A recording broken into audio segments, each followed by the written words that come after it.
Punjabi radio USA ਸੁਣ ਰਹੇ ਸਾਰੇ ਹੀ ਮਾਣਯੋਗ ਅਤੇ ਸਤਿਕਾਰਤ ਸਰੋਤਿਆਂ ਨੂੰ ਪੰਜਾਬੀ ਰੇਡੀਓ USA ਦੀ ਟੀਮ ਅਤੇ ਮੇਰੇ ਰਾਜਕਨਵੀਰ ਸਿੰਘ ਵੱਲੋਂ ਆਪ ਜੀ ਨੂੰ ਬਹੁਤ ਪਿਆਰ ਸਤਿਕਾਰ ਸਹਿਤ ਦੋਨੋਂ ਹੱਥ ਜੋੜ ਕੇ ਨਿੱਘੀ ਜਿਹੀ ਸਤਿ ਸ੍ਰੀ ਅਕਾਲ। ਸਭ ਨੂੰ ਜੀ ਇਹਨੂੰ ਆਖਦੇ ਹਾਂ। ਸਰੋਤਿਓ, ਪ੍ਰੋਗਰਾਮ ਖਬਰ 'ਤੇ ਨਜ਼ਰ ਲੈ ਕੇ ਹਾਜ਼ਰ ਹੋ ਚੁੱਕੇ ਹਾਂ। ਪ੍ਰੋਗਰਾਮ ਖਬਰ 'ਤੇ ਨਜ਼ਰ ਦੇ ਵਿੱਚ ਤੁਹਾਡੇ ਨਾਲ ਪੰਜਾਬ ਅਤੇ ਭਾਰਤ ਦੀਆਂ ਅਹਿਮ ਖਬਰਾਂ ਦੇ ਪਿੱਛੇ ਜਾਣ ਦੀ, ਗਹਿਰਾਈ ਤੱਕ ਜਾਣ ਦੀ ਕੋਸ਼ਿਸ਼ ਹੁੰਦੀ ਹੈ ਅਤੇ ਸਾਡੇ ਨਾਲ ਅੱਜ ਦੇ ਦਿਨ ਪ੍ਰੋਗਰਾਮ ਦੇ ਵਿੱਚ ਰੂਬਰੂ ਹੁੰਦੇ ਨੇ ਬਲਤੇਜ ਪੰਨੂ ਜੀ। ਬਲਤੇਜ ਪੰਨੂ ਜੀ, ਨਿੱਘੀ ਜੀ ਆਇਆਂ ਨੂੰ ਪਿਆਰ ਭਰੀ ਸਤਿ ਸ੍ਰੀ ਅਕਾਲ। ਸਤਿ ਸ਼੍ਰੀ ਅਕਾਲ ਜੀ, ਬਹੁਤ ਮਿਹਰਬਾਨੀ ਜੀ, ਧੰਨਵਾਦ। ਸਾਡੇ ਅੱਜ ਦੇ ਪ੍ਰੋਗਰਾਮ ਖਬਰ 'ਤੇ ਨਜ਼ਰ ਉਸ ਨੂੰ ਸਪਾਂਸਰ ਕਰਦੇ ਨੇ ਖਾਲਸਾ ਇੰਸ਼ੋਰੈਂਸ ਏਜੰਸੀ ਵਾਲੇ, ਜਿਨ੍ਹਾਂ ਦੇ ਕੋਲੋਂ ਤੁਸੀਂ ਹਰ ਤਰ੍ਹਾਂ ਦੀ ਇੰਸ਼ੋਰੈਂਸ ਕਰਵਾ ਸਕਦੇ ਹੋ।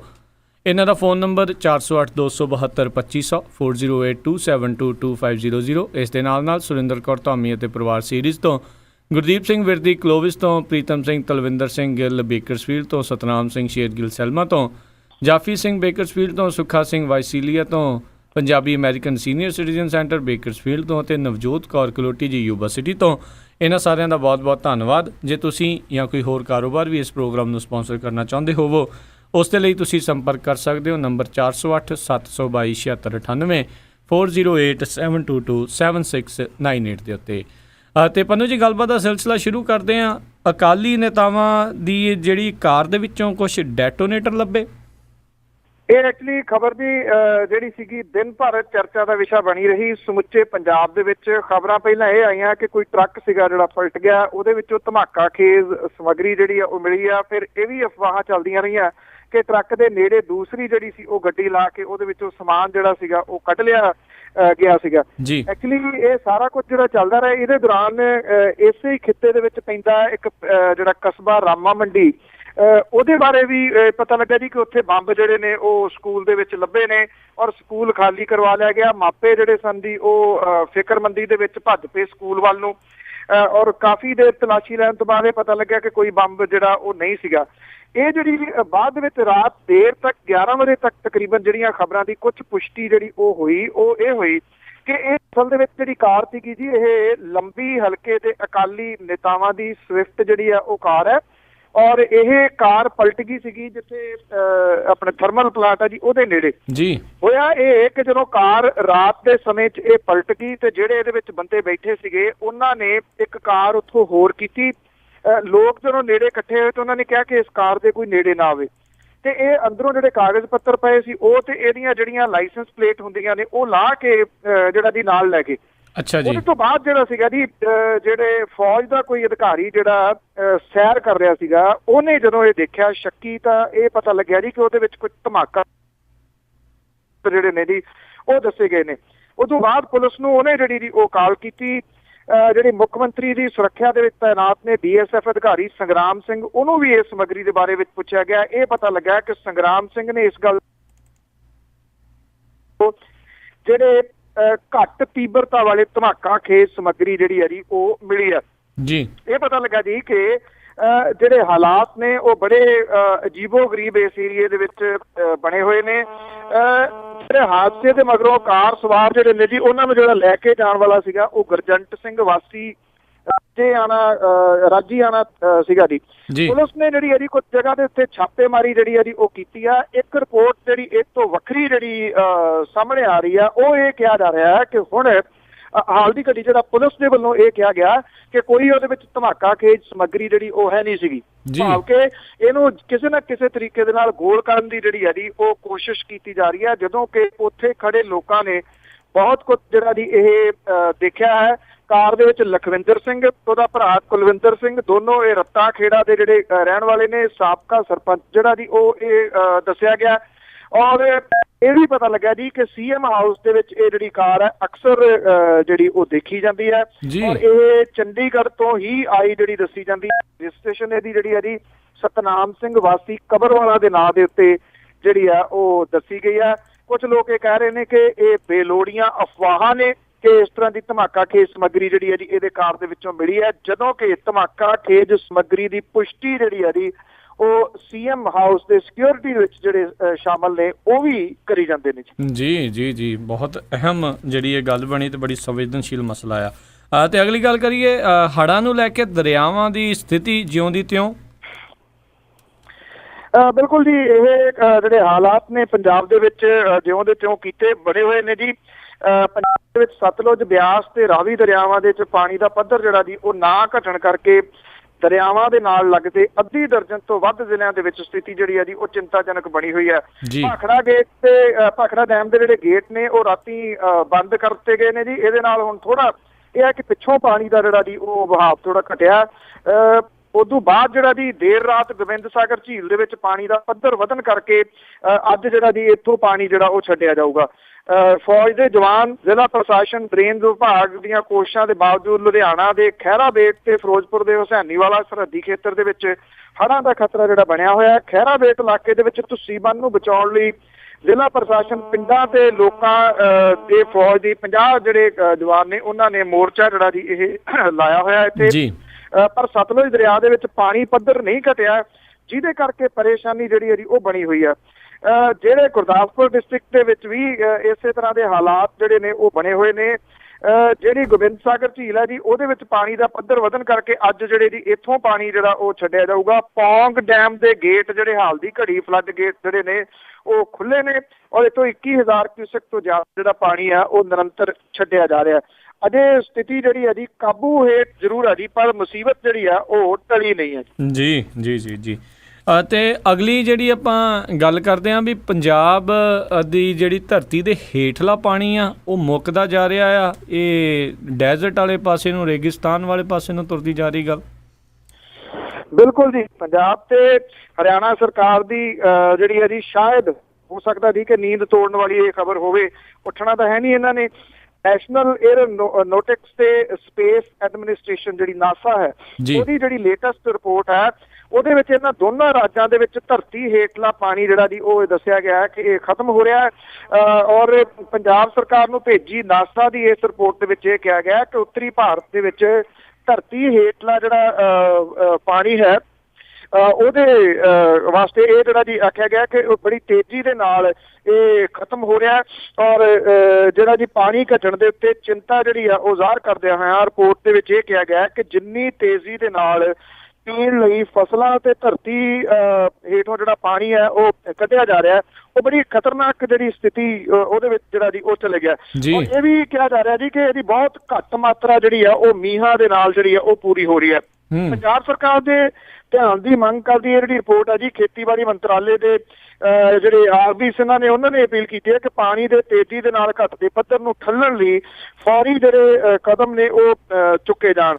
ਇਹ ਇਸ ਤਰ੍ਹਾਂ ਦੀਆਂ ਰਿਪੋਰਟਾਂ ਆਉਂਦੀਆਂ ਨੇ ਤੇ ਉਹਦੇ ਉੱਤੇ ਇਉਂ ਹੁੰਦਾ ਜੀ ਜਦੋਂ ਰਿਪੋਰਟ ਆਈ ਤੇ ਇੱਕ ਲਾਈਨ ਜਿਹੜੇ ਇਹੋ ਜਿਹੇ ਅਫਸਰ ਨੇ ਨਾ ਉਹ ਪਾਉਂਦੇ ਨੇ ਕਿ ਇਹਦੇ ਉੱਤੇ ਫੌਰੀ ਕਦਮ ਜਿਹੜੇ ਨੇ ਉਹ ਚੁੱਕੇ ਜਾਣ।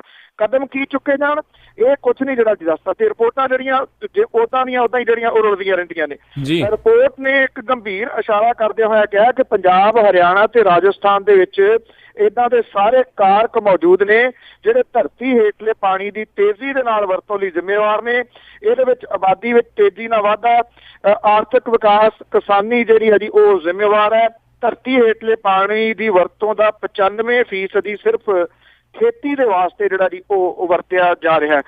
ਹੜ੍ਹਾਂ ਦੀ ਆਪਾਂ ਗੱਲ ਹੁਣੇ ਕਰਕੇ ਹਟਿਆ ਜੀ। ਐਕਚੁਅਲੀ ਮੁਸ਼ਕਲ ਜਿਹੜੀ ਇਹ ਆਉਂਦੀ ਆ ਕਿ ਜਿਹੜਾ ਪਾਣੀ ਇਹਨਾਂ ਦੀ ਧਰਤੀ ਦੇ ਹੇਠ ਜੀਰਨੋਂ ਹਟ ਗਿਆ, ਪਾਣੀ ਜੀਰਦਾ ਨੀਗਾ ਹੁਣ, ਕਿਉਂਕਿ ਜਿਹੜੀਆਂ ਪੈਸਟੀਸਾਈਡ ਪਾਈਆਂ ਜਾਂਦੀਆਂ ਨੇ ਜਾਂ ਜਿਹੜਾ ਇਹਦੇ ਆਪਣੇ ਜਿਹੜੇ ਸੀਵਰੇਜ ਨੇ ਉਹਨਾਂ ਦਾ ਪਾਣੀ ਜਿਹੜਾ ਪਾਇਆ ਜਾ ਰਿਹਾ ਜੀ ਨਹਿਰਾਂ ਖਾਲਿਆਂ ਦੇ ਵਿੱਚ, ਉਹਨੇ ਕੀ ਕੀਤਾ ਜੀ ਉਹ ਗੰਦ ਜਿਹੜਾ ਉਹਨੇ ਇੱਕ ਲੇਅਰ ਜਿਹੜੀ ਹੈ ਨਾ ਜੀ ਉਹ 5-6 ਫੁੱਟ ਥੱਲੇ ਜਾ ਕੇ ਉਹ ਬੰਨ ਦਿੱਤੀ ਹੈ ਪੂਰੀ ਦੀ ਪੂਰੀ।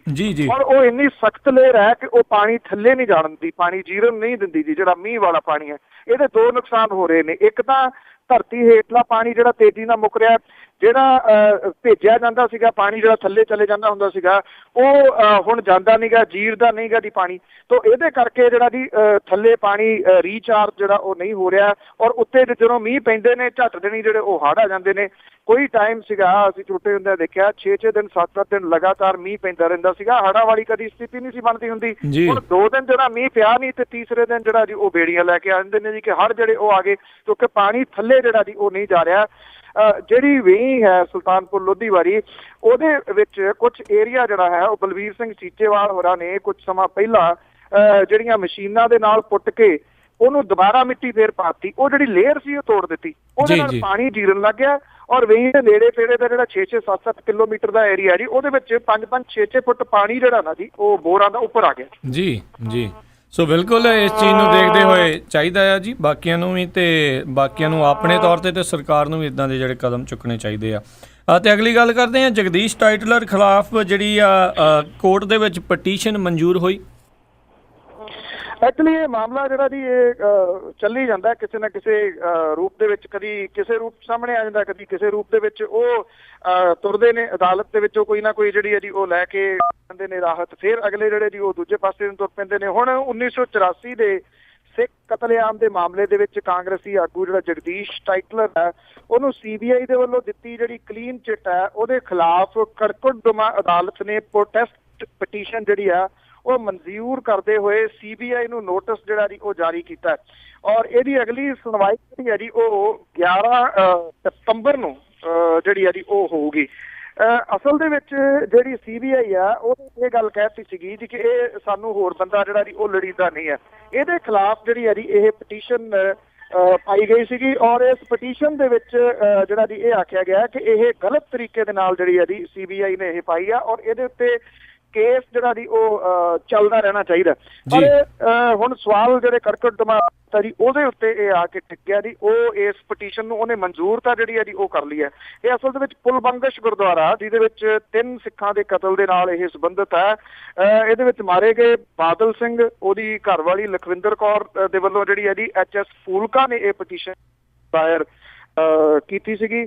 ਦੇਖਦੇ ਹਾਂ ਜੀ ਕਿ ਇਹਦੇ ਵਿੱਚ ਦੱਸਿਆ ਗਿਆ ਕਿ ਕੁਝ ਅਣਲੱਭੇ ਗਵਾਹ ਜਿਹੜੇ ਉਹ ਮੌਜੂਦ ਨੇ ਤੇ CBI ਨੇ ਜਾਣਬੁੱਝ ਕੇ ਉਹਨਾਂ ਨੂੰ ਜਿਹੜਾ ਜੀ ਉਹ ਇਗਨੋਰ ਕੀਤਾ। ਹੁਣ CBI ਨੂੰ ਅਦਾਲਤ ਜਿਹੜੀ ਹੈ ਜੀ ਉਹ ਕੀ ਕਹਿੰਦੀ ਹੈ ਕਿ CBI ਜਿਹੜੀ ਆ ਉਹ ਦੁਬਾਰਾ ਜਾਂਚ ਕਰੇ ਜਾਂ ਫਿਰ ਇਹ ਪਟੀਸ਼ਨ ਤੇ CBI ਦੀ ਮਨਜ਼ੂਰ ਕਰ ਲੈਂਦੀ ਹੈ। ਇਹਦਾ ਮਤਲਬ ਇਹ ਹੈ ਜੀ ਕਿ ਜਿਹੜਾ ਜਗਦੀਸ਼ ਟਾਈਟਲਰ ਹੈ ਉਹਦੇ ਤੋਂ ਇਹ ਕੇਸ ਜਿਹੜਾ ਪਾਸੇ ਹੋ ਜਾਵੇ ਜੀ।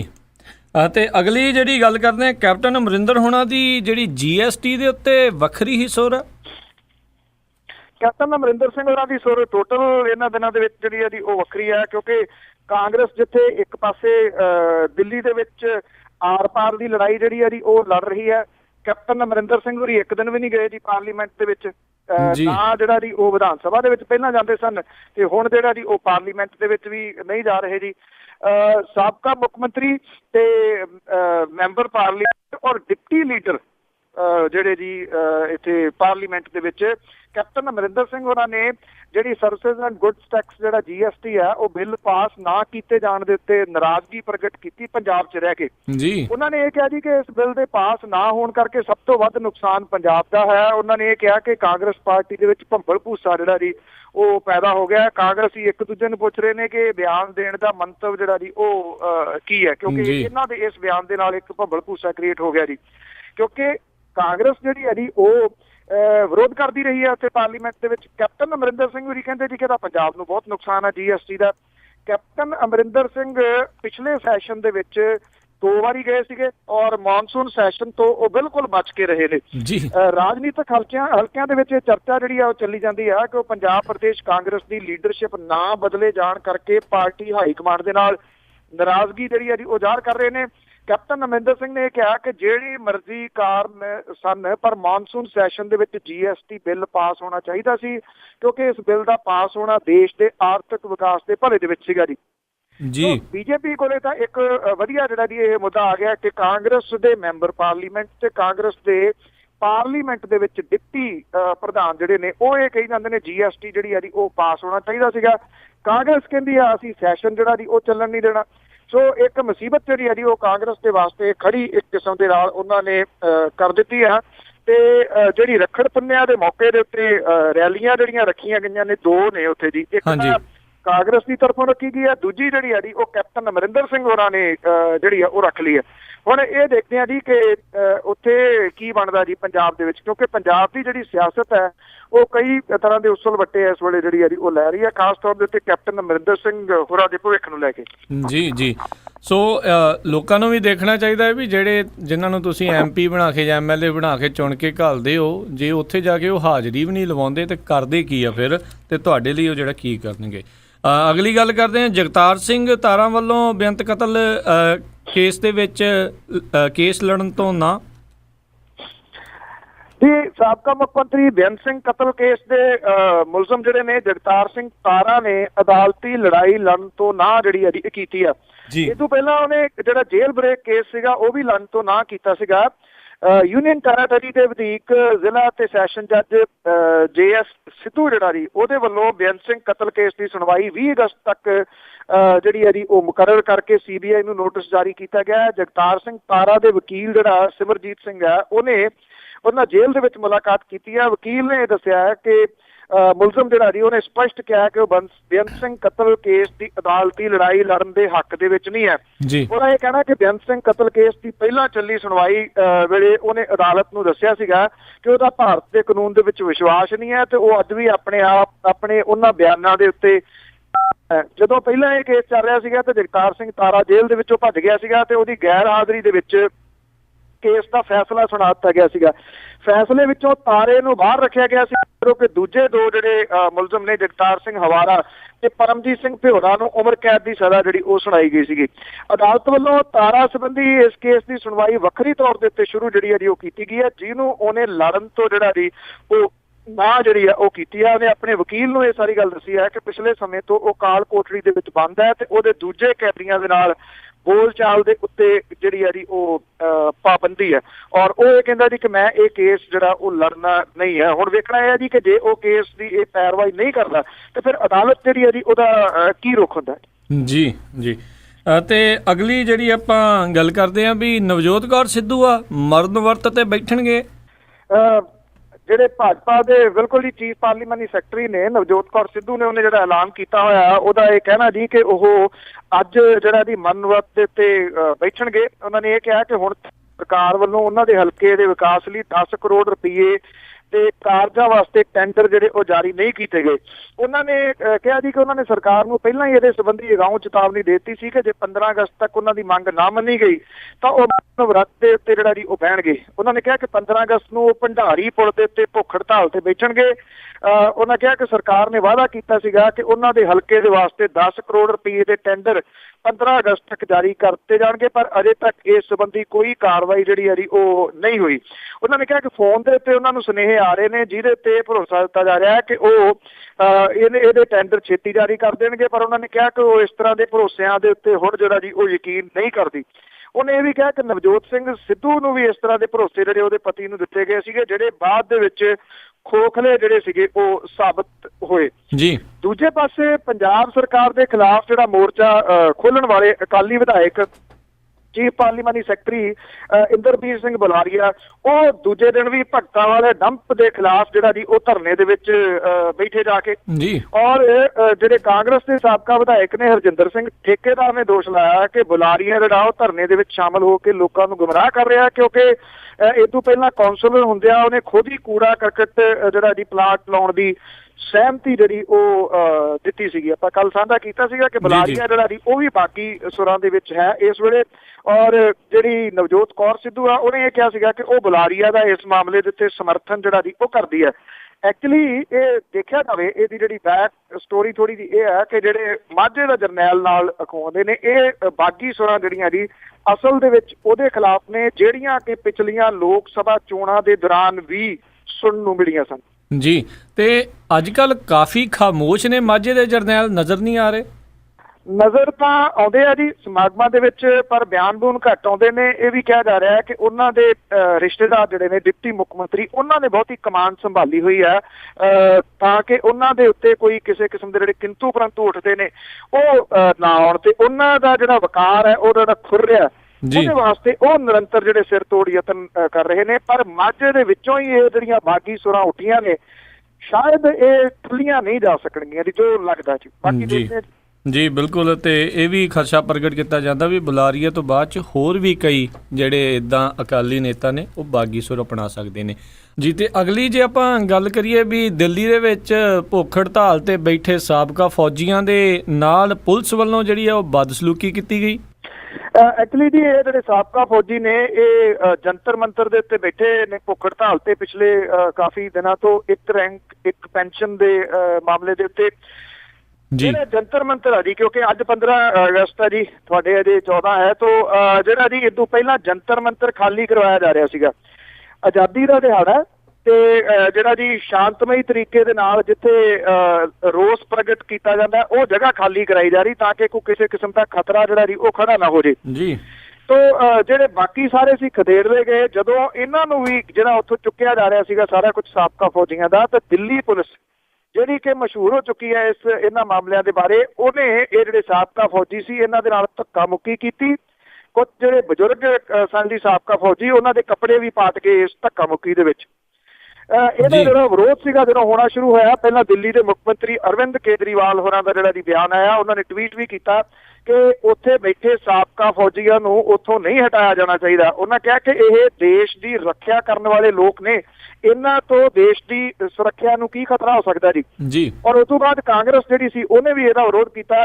ਹਾਲਾਂਕਿ ਕਾਂਗਰਸ ਦੇ ਉਪ ਪ੍ਰਧਾਨ ਰਾਹੁਲ ਗਾਂਧੀ ਹੋਰੀ ਜਦੋਂ ਜੰਤਰ ਮੰਤਰ ਤੇ ਗਏ ਤੇ ਉਹਨਾਂ ਦਾ ਵਿਰੋਧ ਉੱਥੇ ਹੋਇਆ।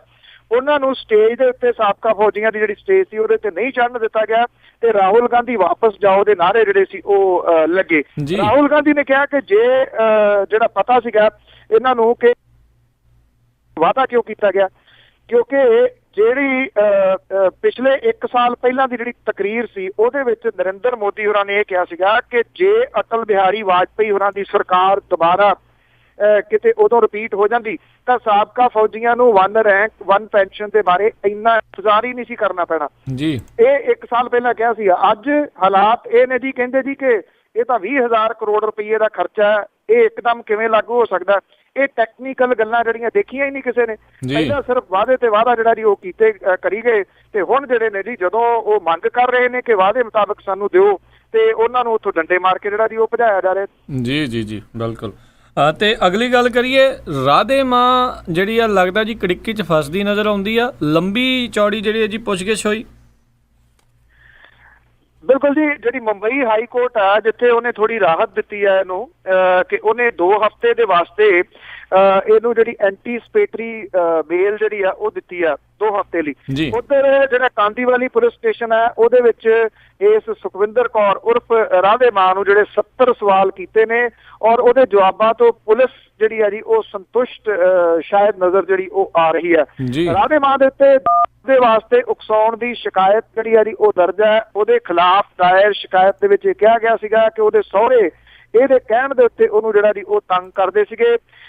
ਜਿਹੜੀ 30,000 ਰੁਪਏ ਦੀ ਜਾਤੀ ਮੁਚਲਕੇ ਦੇ ਵਿੱਚ ਉਹਨੂੰ ਜਿਹੜੀ ਆ ਜੀ 2 ਹਫ਼ਤੇ ਦੇ ਵਾਸਤੇ ਐਂਟੀਸਪੇਟਰੀ ਜਿਹੜੀ ਆ ਉਹ ਮਿਲੀ ਹੈ। ਅਜੇ ਪੁਲਿਸ ਨੇ ਇਹ ਨਹੀਂ ਦੱਸਿਆ ਕਿ ਉਹਨੂੰ ਦੁਬਾਰਾ ਜਿਹੜਾ ਜੀ ਪੁੱਛਗਿੱਛ ਦੇ ਵਾਸਤੇ ਸੱਦਿਆ ਜਾ ਸਕਦਾ। ਉਧਰ ਲੁਧਿਆਣੇ ਦੇ ਵਿੱਚ ਜਿਹੜਾ ਜੀ ਇੱਕ ਹੋਰ ਮਾਮਲਾ ਜਿਹੜਾ ਜੀ ਉਹ ਰਾਧੇ ਮਾਂ ਦੇ ਉੱਤੇ ਦਰਜ ਜਿਹੜਾ ਜੀ ਇੱਕ ਵਿਅਕਤੀ ਨੇ ਜਿਹੜਾ ਕਰਵਾਇਆ ਕਿ ਉਹਦੀਆਂ ਭਾਵਨਾਵਾਂ ਨੂੰ ਜਿਹੜੀ ਹੈ ਜੀ ਉਹ ਸੱਟ ਲੱਗੀ ਹੈ। ਇਹ ਮਾਮਲਾ ਕੋਈ ਦੂਸਰਾ ਨਹੀਂ ਹੈ ਬਲਕਿ ਚੌਥਾ ਹੈ, ਕਿਉਂਕਿ 2 ਹੋਰ ਮਾਮਲੇ ਜਿਹੜੇ ਨੇ ਜੀ ਉਹ ਰਾਧੇ ਮਾਂ ਦੇ ਉੱਤੇ ਮੁਲਕ ਦੇ ਵੱਖ-ਵੱਖ ਸ਼ਹਿਰਾਂ ਦੇ ਵਿੱਚ ਜਿਹੜੇ ਜੀ ਉਹ ਦਰਜ ਕਰਵਾਏ ਗਏ ਨੇ। ਸੋ ਉਹਦੀਆਂ ਮੁਸੀਬਤਾਂ ਸਿਰਫ ਇੱਕ ਜਿਹੜਾ ਕੇਸ ਦੇ ਵਿੱਚ ਪੁਲਿਸ ਦੀ ਪੁੱਛਗਿੱਛ ਤੋਂ ਬਾਅਦ ਖਤਮ ਨਹੀਂ ਹੋਣੀਆਂ। ਇਹ ਜਿਹੜੀਆਂ ਮੁਸੀਬਤਾਂ ਉਹਦੀਆਂ ਸ਼ਾਇਦ ਵੱਧਦੀਆਂ ਜਾਣਗੀਆਂ ਜੀ। ਜਿਹੜੇ ਲੋਕਾਂ ਨੂੰ ਗੋਦੀ ਦੇ ਵਿੱਚ ਬਿਠਾ ਕੇ ਮੁਸੀਬਤਾਂ ਦਾ ਹੱਲ ਕਰਨ ਵਾਲੀ ਹੁਣ ਸ਼ਾਇਦ ਹੋ ਸਕਦਾ ਜੀ ਕਿਸੇ ਹੋਰ ਸਾਧ ਦੀ ਗੋਦੀ ਲੱਭਦੀ ਹੋਵੇ। ਜੀ ਅਤੇ ਮੈਂ ਬੰਨੂ ਜੀ ਨਾਲੇ ਪੁੱਛਣਾ ਚਾਹੁੰਦਾ ਵੀ ਆਪਾਂ ਆਲੇ ਦੁਆਲੇ ਦੇਖਦੇ ਹਾਂ ਹਰ ਇੱਕ ਜਾਣਾ ਇਹੀ ਗੱਲ ਕਰ ਰਿਹਾ ਵੀ ਇਹ ਸਾਰੇ ਜਾਣੇ ਮਾੜੇ ਆ, ਪਰ ਇਹ ਫਿਰ ਲੋਕ ਕਿਹੜੇ ਨੇ ਜਿਹੜੇ ਇਹਨਾਂ ਦੇ ਮਗਰ ਲੱਗ ਜਾਂਦੇ ਨੇ ਇੱਦਾਂ ਦੇ ਝੂਠਿਆਂ ਦੇ? ਇਹੀ ਗੱਲ ਜਿਹੜੀ ਇਹਨਾਂ ਦੀ ਉਹ ਸਮਝ ਨਹੀਂ ਆਉਂਦੀ ਕਿ ਹੁਣ ਆਸਾਰਾਮ ਦੇ ਵਾਸਤੇ ਮਰਨ ਮਰਾਉਣ ਵਾਲੇ ਦੇਖੋ, ਜੇ ਉਹਨੂੰ ਫਲਾਈਟ ਦੇ ਵਿੱਚ ਲੈ ਕੇ ਜਾਣਾ ਸੀਗਾ ਤੇ ਉਹਦੇ ਚਾਚੜੇ ਇਹੋ ਜਿਹੇ ਵੀ ਆ ਗਏ ਜੀ ਕਿ ਜਿਨ੍ਹਾਂ ਨੇ ਫਲਾਈਟਾਂ ਫੁੱਲ ਬੁੱਕ ਕਰ ਲਈ ਕਿ ਉਹਨਾਂ ਨੇ ਨਾਲ ਜਾਣਾ ਉਹਦੇ ਤਾਂ ਕਿ ਗੜਬੜ ਕਰ ਸਕਣ। ਦੂਜੇ ਪਾਸੇ ਜੇ ਆਸਾਰਾਮ ਅੰਦਰ ਬੈਠਾ ਉਹਦੇ ਜਿਹੜੇ ਗਵਾਹ ਸੀਗੇ ਜਿਹੜੇ ਹੁਣ ਤੱਕ ਮਰ ਚੁੱਕੇ ਨੇ ਜੀ 3, ਉਹਨਾਂ ਨੂੰ ਮਾਰਨ ਵਾਲੇ ਕੌਣ ਨੇ ਜੀ? ਜੇ ਉਹਨਾਂ ਨੂੰ ਮਾਰਨ ਵਾਲੇ ਉਹਦੇ ਚੇਲੇ ਨੇ ਨਾ, ਕਿਸ ਕਿਸਮ ਦਾ ਤੁਸੀਂ ਅੰਦਾਜ਼ਾ ਲਾ ਸਕਦੇ ਹੋ ਕਿ ਕਿਹੋ ਜਿਹੇ ਮੂਰਖ ਜਿਹੜੇ ਉਹ ਕਹੇ ਜਾ ਸਕਦੇ ਨੇ। ਜੇ ਇਹੋ ਜਿਹੀਆਂ ਦੁਕਾਨਾਂ ਜਿਹੜੀਆਂ ਨੇ ਉਹਨਾਂ ਦੀ ਜਦੋਂ ਗੱਲ ਚੱਲਦੀ ਆ ਉਹ ਦੁਕਾਨਾਂ ਜਿਹੜੀਆਂ ਉਹ ਬੰਦ ਹੁੰਦੀਆਂ ਨੇ ਤਾਂ ਇੱਕ ਦੁਕਾਨ ਜਿਹੜੀ ਬੰਦ ਹੁੰਦੀ ਆ ਤੇ 3-4 ਹੋ ਰਹੀਆਂ ਜਿਹੜੀਆਂ ਹੋਰ ਖੁੱਲ ਜਾਂਦੀਆਂ ਨੇ ਤੇ ਲੋਕ ਜਿਹੜੇ ਦਗੜ ਕਰਦੇ ਉੱਧਰ ਨੂੰ ਭੱਜ ਪੈਂਦੇ ਨੇ। ਜੀ ਅਤੇ ਗੱਲ ਕਰੀਏ ਰਾਸ਼ਟਰਪਤੀ ਹੁਣਾਂ ਨੇ ਜਿਹੜਾ ਰਾਸ਼ਟਰ ਨੂੰ ਸੰਬੋਧਨ ਕੀਤਾ, ਉਹਨਾਂ ਨੇ ਆਖਿਆ ਵੀ ਸਿਆਸੀ ਪਾਰਟੀਆਂ ਤੇ ਲੋਕਾਂ ਨੂੰ ਚਿੰਤਨ ਕਰਨ ਦੀ ਜ਼ਰੂਰਤ ਆ। ਮੈਨੂੰ ਲੱਗਦਾ ਸਿਆਸੀ ਪਾਰਟੀਆਂ ਨਾਲੋਂ ਤਾਂ ਵਾਕਿਆ ਲੋਕਾਂ ਨੂੰ ਚਿੰਤਨ ਕਰਨ ਦੀ ਜ਼ਰੂਰਤ ਆ ਵੀ ਇਹ ਜਿਹੜੀ ਲੋਕਤੰਤਰ ਪ੍ਰਣਾਲੀ ਆ ਉਹ ਭਾਰਤ ਦਾ ਹਾਲ ਕੀ ਬਣਦਾ ਜਾ ਰਿਹਾ। ਬਿਲਕੁਲ ਜੀ, ਜੋ ਡਰਾਮਾ ਇਹਨਾਂ ਨੇ ਹੁਣ ਮੌਜੂਦਾ ਮੌਨਸੂਨ ਸੈਸ਼ਨ ਦੇ ਵਿੱਚ ਜਿਹੜਾ ਕੀਤਾ ਦੋਨਾਂ ਪਾਰਟੀਆਂ ਨੇ, ਬੀਜੇਪੀ ਤੇ ਕਾਂਗਰਸ ਨੇ ਖਾਸ ਤੌਰ ਦੇ ਉੱਤੇ, ਆਈ ਥਿੰਕ ਨਿਵਾਣਾ ਦੀ ਜਿਹੜੀ ਹੱਦ ਹੈ ਨਾ ਜੀ ਉਹ ਦੇਖੀ ਜਾ ਸਕਦੀ ਹੈ। ਮੇਰਾ ਨਹੀਂ ਖਿਆਲ ਕਿ ਦੂਜੀ ਤੀਜੀ ਦੇ ਜਿਹੜੇ ਨਿਆਣੇ ਨੇ ਉਹ ਵੀ ਇਦਾਂ ਲੜਦੇ ਹੋਣਗੇ ਜਿਸ ਕਿਸਮ ਦੀ ਲੜਾਈ ਇਹਨਾਂ ਨੇ ਜਿਹੜੀ ਹੈ ਜੀ ਉਹ ਰੱਖੀ ਹੈ। ਸਭ ਨਿੱਜ ਨੂੰ ਲੈ ਕੇ ਜਿਹੜਾ ਹੈ ਜੀ ਕਿਹੜਾ ਮੁਲਕ ਕਿਹੜੀਆਂ ਉਹਦੀਆਂ ਮੁਸ਼ਕਲਾਂ ਜਿਨ੍ਹਾਂ ਦਾ ਜ਼ਿਕਰ ਜਿਹੜਾ ਰਾਸ਼ਟਰਪਤੀ ਹੋਰੀ ਜਿਹੜਾ ਉਹ ਕਰ ਰਹੇ ਨੇ। ਵੈਸੇ ਉਂਝ ਵੀ ਇਹ ਰਾਸ਼ਟਰਪਤੀ ਦਾ ਭਾਸ਼ਣ ਜਿਹੜਾ ਜੀ ਉਹ ਬਹੁਤਾ ਲਿਖਿਆ ਲਿਖਾਇਆ ਹੀ ਹੁੰਦਾ ਜੀ। ਗੱਲਾਂ ਉਹਦੇ ਵਿੱਚ ਸਰਕਾਰ ਪੱਖੀ ਹੀ ਜਿਹੜੀਆਂ ਹੁੰਦੀਆਂ ਨੇ।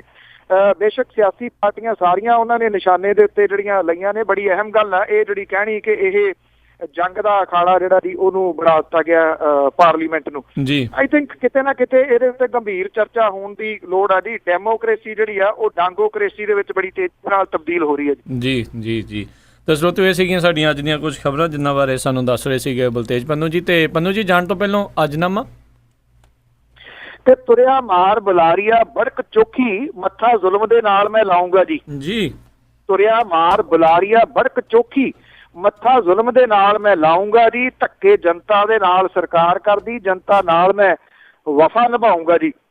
ਚੋਗਾ ਪਾਉਣ ਨੂੰ ਆਪ ਸਰਕਾਰ ਆਵੇ ਝਾਂਸੇ ਵਿੱਚ ਨਾ ਕਿਸੇ ਦੇ ਆਉਂਗਾ ਜੀ। ਪੈ ਗਈ ਲੋੜ ਸ਼ਹੀਦ ਵੀ ਹੋਊਗਾ ਜੀ। ਨਾਡੂ ਖਾਨ ਤੋਂ ਨਹੀਂ ਘਬਰਾਊਂਗਾ ਜੀ। ਪਹਿਲਾਂ ਹੋਏ ਸੀ ਬਾਗੀ ਨਵਜੋਤ ਸਿੱਧੂ ਕੌਡੀ ਪਾਉਣ ਬੁਲਾਰੀਆ ਤੁਰਨ ਲੱਗਾ। ਪਹਿਲਾਂ ਹੋਏ ਸੀ ਬਾਗੀ ਨਵਜੋਤ ਸਿੱਧੂ ਕੌਡੀ ਪਾਉਣ ਬੁਲਾਰੀਆ ਤੁਰਨ ਲੱਗਾ। ਪੱਥਰ ਵਾਂਗ ਸੀ ਪੰਥ ਮਜ਼ਬੂਤ ਜਿਹੜਾ ਅੰਦਰੋਂ ਅੰਦਰੀ ਜਾਪਦਾ ਖੁਰਨ ਲੱਗਾ। ਜੀ ਜੀ ਜੀ ਬਹੁਤ ਬਹੁਤ ਧੰਨਵਾਦ ਬਲਤੇਜ ਪੰਨੂ ਜੀ, ਤੁਸੀਂ ਸਾਡੇ ਨਾਲ ਜੁੜੇ। ਅਗਲੇ ਬੁਲੇਟਿਨ ਤੱਕ ਲਈ ਤੁਹਾਡਾ ਬਹੁਤ ਬਹੁਤ ਧੰਨਵਾਦ। ਮਿਹਰਬਾਨੀ। ਸਤਿ ਸ੍ਰੀ ਅਕਾਲ। ਧੰਨਵਾਦ ਜੀ, ਬਹੁਤ ਮਿਹਰਬਾਨੀ ਜੀ। ਸਤਿ ਸ੍ਰੀ ਅਕਾਲ ਜੀ। ਤੇ ਸਰੋਤਿਓ ਇੱਥੇ ਹੀ ਸਾਡਾ ਅੱਜ ਦਾ ਇਹ ਪ੍ਰੋਗਰਾਮ ਆ ਉਹ ਹੁਣ ਸਮਾਪਤ ਹੁੰਦਾ ਹੈ। ਹੁਣ ਮੈਨੂੰ ਰਾਜਕਨਵੀਰ ਸਿੰਘ ਨੂੰ ਵੀ ਇਜਾਜ਼ਤ ਦਿਓ। ਮੇਰੇ ਵੱਲੋਂ ਵੀ ਆਪ ਸਭ ਨੂੰ ਬਹੁਤ ਪਿਆਰ ਸਤਿਕਾਰ ਸਹਿਤ ਦੋਨੋਂ ਹੱਥ ਜੋੜ ਕੇ ਨਿੱਘੀ ਜਿਹੀ ਸਤਿ ਸ੍ਰੀ ਅਕਾਲ। ਜਿਉਂਦੇ ਵਸਦੇ ਰਹੋ, ਹੱਸਦੇ ਖੇਲਦੇ ਰਹੋ ਤੇ ਸੁਣਦੇ ਰਹੋ ਜੀ ਪੰਜਾਬੀ ਰੇਡੀਓ USA।